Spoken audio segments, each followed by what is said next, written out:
Village kitchen ওই টুম্পাতে আপনাদের সবাইকে স্বাগত। আর আমি আর রাহিল জাল নিয়ে বেরিয়ে পড়েছি কুচো চিংড়ি মাছ ধরতে। কুচো চিংড়ি মাছ দিয়ে বড় বেগুনের সুন্দর একটা রেসিপি আপনাদের সঙ্গে শেয়ার করব। তো আমি এখন চিংড়ি মাছ ধরবো। তো প্লিজ বন্ধুরা পুরো ভিডিওটি শুরু থেকে শেষ পর্যন্ত দেখবেন, আশা করি ভালো লাগবে। তাহলে আমি এখন চিংড়ি মাছগুলো ধরে নিই। এটা দেখুন, এটাকে বলা হয় ঘুনি জাল, আর এটা দিয়ে কুচো চিংড়ি পর্যন্ত উঠে যায়। এবার আমি জালটা ফেলবো।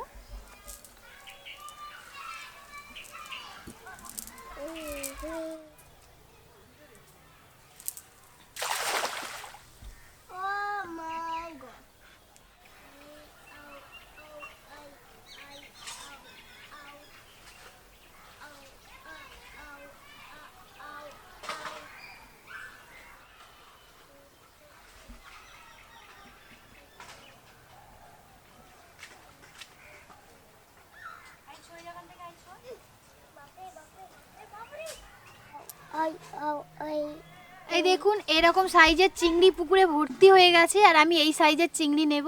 আইল ওটা এদিকে নিয়ে আয়। ভালো করে ধর,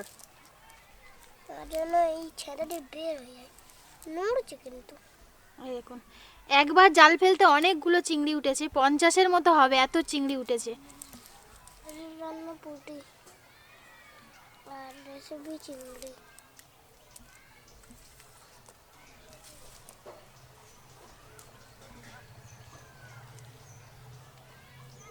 আইল সেদিকে পালিয়ে গেছে, ওটা নে ওটা নে। এই তো এই তো এই তো। না না না, ভয় পাচ্ছিস? তুমি ধরো না, আমাকে ভয় লাগছে। নোংরা, আমার হাত গন্ধ হয়ে যাবে।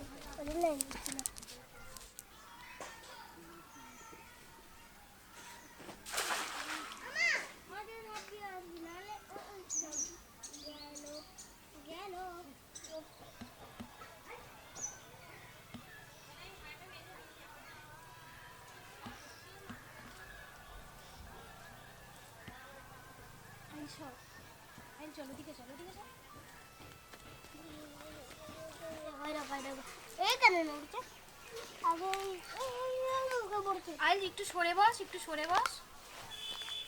আমার এমন ছেলেকে আনলাম, আমি ভাবলাম একটু চিংড়ি খুঁটে খুঁটে রাখবে, ভয়ে পালিয়ে যাচ্ছে, আবার জালের মুখের সামনে চলে আসছে। এই দেখুন কত চিংড়ি, এই দেখুন। এটা দেশি পুঁটি মাছ, সেই জন্য আমি নিয়ে নিচ্ছি।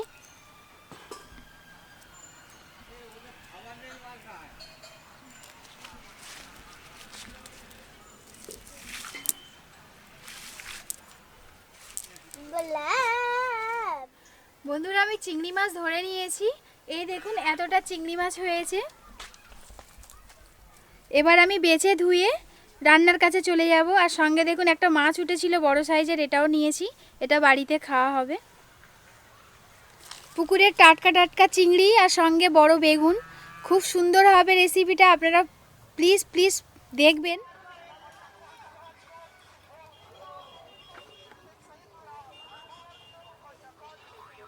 বন্ধুরা, চিংড়ি মাছটা বেছে ধুয়ে নিয়ে চলে এসেছি। আর এখানে বেগুন আর আলুটা কেটে নেব। আর আমি বলেছিলাম বড় সাইজের বেগুন দিয়ে রান্না করব। বেগুনের সাইজটা দেখুন কত বড়। বেগুনটা আমি ছিলে নেব।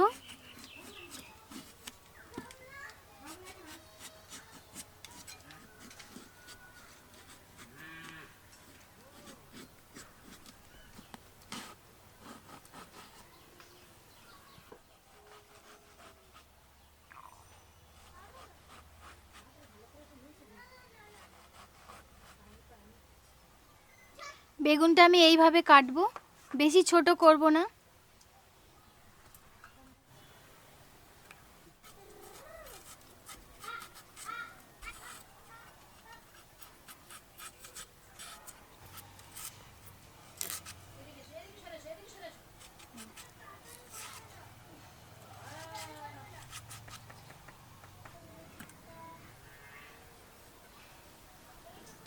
কেটে নিয়েছি, এবার ভালো করে ধুয়ে নেব।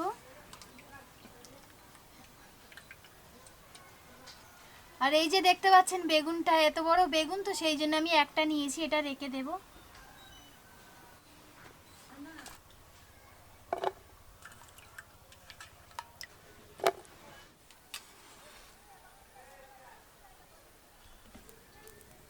এবার আমি চিংড়ি মাছটা ভেজে নেব। কড়াতে দিয়ে দেবো সাদা তেল।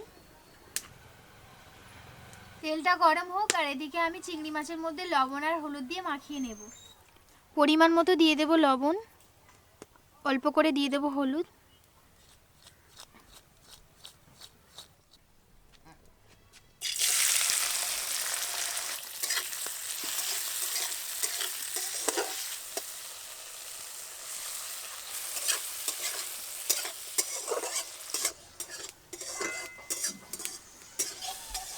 চিংড়ি মাছগুলো ভাজা হয়ে গেছে, এবার তুলে নেব।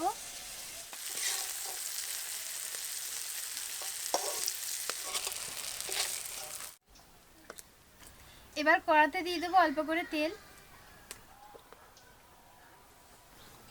এবার বেগুনটা আমি ভালো করে দু পিঠ ভেজে নেব।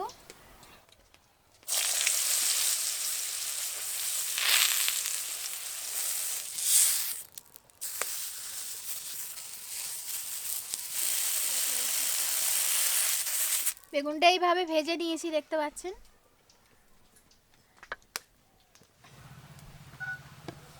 কড়াতে দিয়ে দেবো জিরে আর লঙ্কা, পেঁয়াজ কুচো,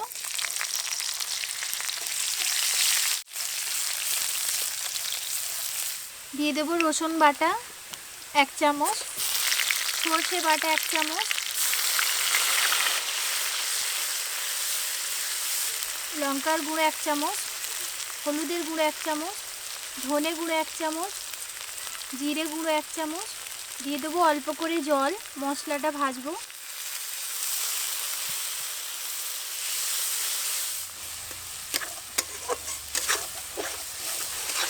মশলাটা 1 মিনিট ভালো করে ভেজে নিয়েছি। এবার দিয়ে দেবো পরিমাণ মতো লবণ। আর একটা টমেটো আমি 4 ভাগ করে কেটে নিয়েছি, দিয়ে দেব।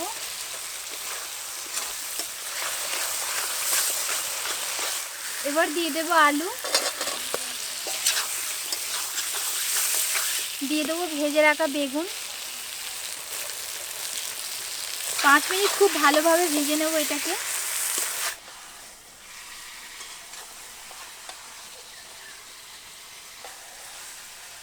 মশলাটা নিচেই পুড়িয়ে নেওয়া যায়, সেই জন্য আমি দিয়ে দেবো অল্প করে জল।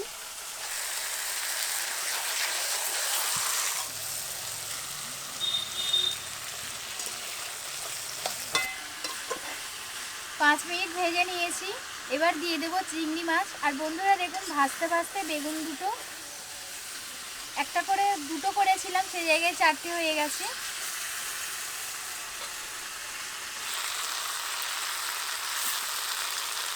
দিয়ে দেবো জল।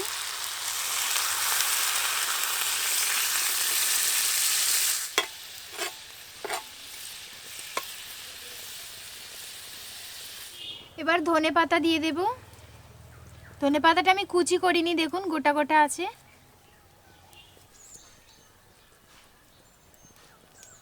চাপা দিয়ে আমি 10 মিনিট রেখে দেব। 10 মিনিট পরে ফিরে আসছি, আর ততক্ষণ জায়গাটা পরিষ্কার করে নিই।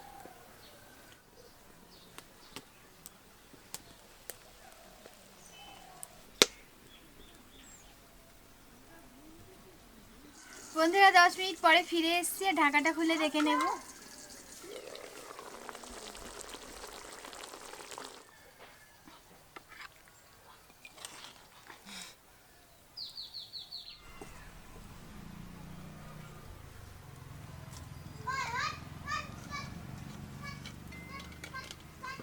বন্ধুরা, কুচো চিংড়ি আর বড় বেগুনের রেসিপি আমার কমপ্লিট হয়ে গেছে। আর সঙ্গে ভাত, ডাল, আলু ভাজা, আর যে মাছ ধরেছিলাম সেই মাছ ভাজা নিয়ে খেতে বসে গেছি। যা সেন্ট দিচ্ছে না তরকারিটার।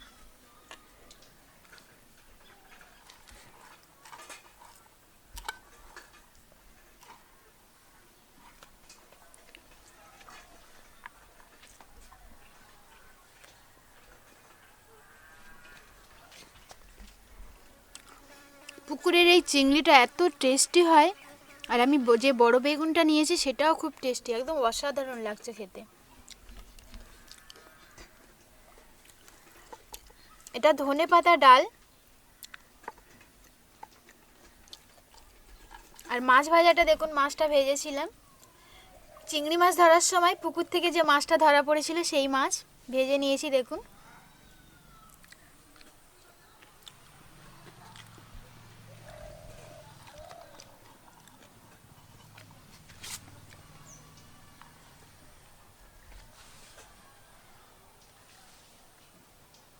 গাছের কাঁচা মূলো,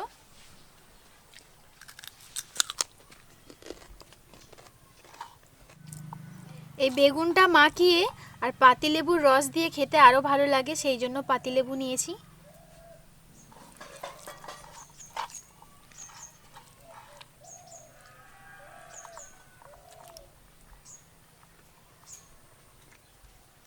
অসাধারণ লাগছে খেতে।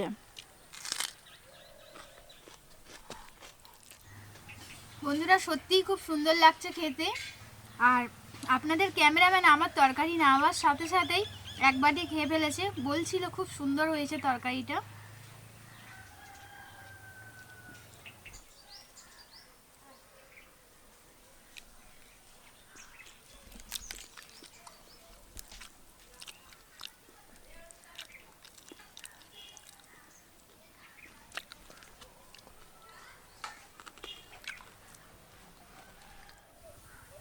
বন্ধুরা ক্যামেরাম্যান তখন থেকে জোর করছে তাড়াতাড়ি আউটরো দিয়ে দাও, এই গন্ধ শুকে ও আর থাকতে পারছে না, বলছে আমি খেতে বসবো। ভিডিওটি ভালো লাগলে অবশ্যই একটা লাইক করবেন, আর আপনারা এখনও যারা এইভাবে ট্রাই করেননি প্লিজ একবার ট্রাই করে দেখবেন, খুব ভালো লাগে খেতে। আর আজকের মতো এখানেই শেষ করছি, ভালো থাকবেন, সুস্থ থাকবেন, দেখা হচ্ছে পরের ভিডিওতে।